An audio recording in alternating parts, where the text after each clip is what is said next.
Pause this video, look behind you, see nothing. That is exactly what it wants. Because the being assigned to you at birth is not behind you. It is inside your thoughts, and it has been winning. I am not talking about cameras. I am talking about a being made of smokeless fire, living in the gap between your thoughts and your actions. You cannot see it, but it sees everything, and right now it is closer to you than your own shadow. Before Adam took his first breath, they were already here. The Jinn walked this earth. They fought, they corrupted, they bled. When Allah told the angels he would create humans, they asked, "Will you place on earth those who cause corruption and shed blood?" That was not curiosity. That was memory. They had seen it before, with the Jinn, and some of them never left. The Prophet Muhammad, peace be upon him, said, "Every human has a Jinn assigned to them. Not some, all. Yours was there the day you were born. It studied your family. It watched you grow. It learned what tempts you, what angers you, what breaks you at 2 a.m. It does not drag you, it whispers.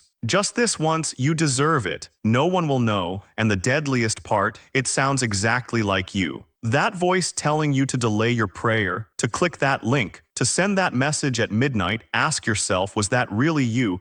You think overthinking is anxiety. Sometimes it is interrogation. A man once asked a scholar, "Why do I feel closest to sin right before I pray?" The scholar said, "Because your Qareen knows that is when it is about to lose you, so it fights hardest in that moment. The prayer you struggle most to start is the one it fears most. That is why the hardest prayers are the most valuable. You are literally wrestling it off you. On the day of judgment, it stands next to you and says, 'I never forced them, I only invited.' The voice you trusted your whole life abandons you. The prayer you almost skipped, that was not laziness, that was warfare." The Prophet, peace be upon him, said, "Say Bismillah when you enter your home." Why that specific instruction?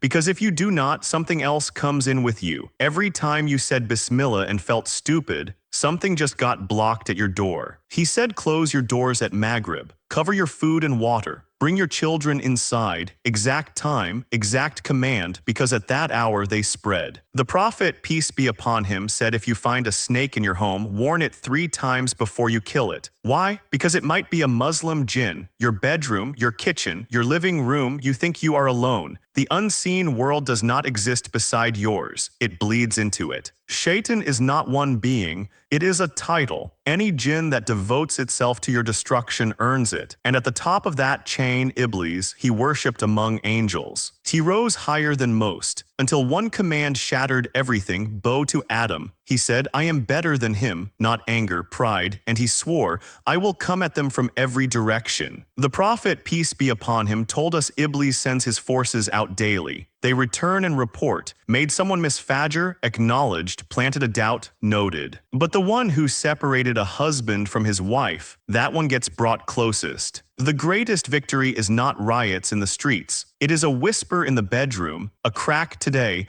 a wound tomorrow, a divorce next year. This is calculated warfare. The hardest day you had last week. Check what you did the night before spiritually. They plan ahead. Prophet Sulaiman asked, "Who can bring me the queen's throne?" An Ifrit from the Jinn rose, "I will bring it before you stand." Over 1,000 miles. In seconds, but before it could act, a human with knowledge from Allah's book brought it in a blink. One law proven forever, power is worthless without him. The Quran tells us rebellious jinn tried to reach the heavens, to steal secrets, to eavesdrop on fate, and every time they climbed they were struck down. Those shooting stars you see, they are not accidents, they are rejections. No matter how strong, no matter how defiant, there are boundaries you cannot cross. But here is what most people never hear. There is one moment every single day where every Shaytan assigned to a human is forced to retreat. One moment where Iblis himself cannot touch you. When is it? The last third of the night. When you get up for Tahajjud, the Prophet, peace be upon him, said Allah descends to the lowest heaven and asks, "Who is calling upon me?" That moment, your Qareen cannot follow you there. The door you open at Fajr that they could not enter at midnight, they hate that door. The prayer you drag yourself to when everything in you says stay in bed, that is not you being weak. That is you being so strong they could not stop you, and they know it. But here is the part that changes everything. A group of jinn heard the Prophet, peace be upon him, reciting Quran. They stopped, they listened, and they said, "We have heard an amazing Quran, we believe." Right now there are jinn who pray, who fast, who cry in the night. And scholars say they will enter paradise. The unseen world is not just darkness, it is accountability like you. So when you feel that pull at 3 a.m., when your thoughts turn dark, when prayer feels impossible, you are not crazy. You are not weak. You are at war. But here is what they fear most. Not one of them, not your companion, not the strongest Ifrit, not Iblis himself,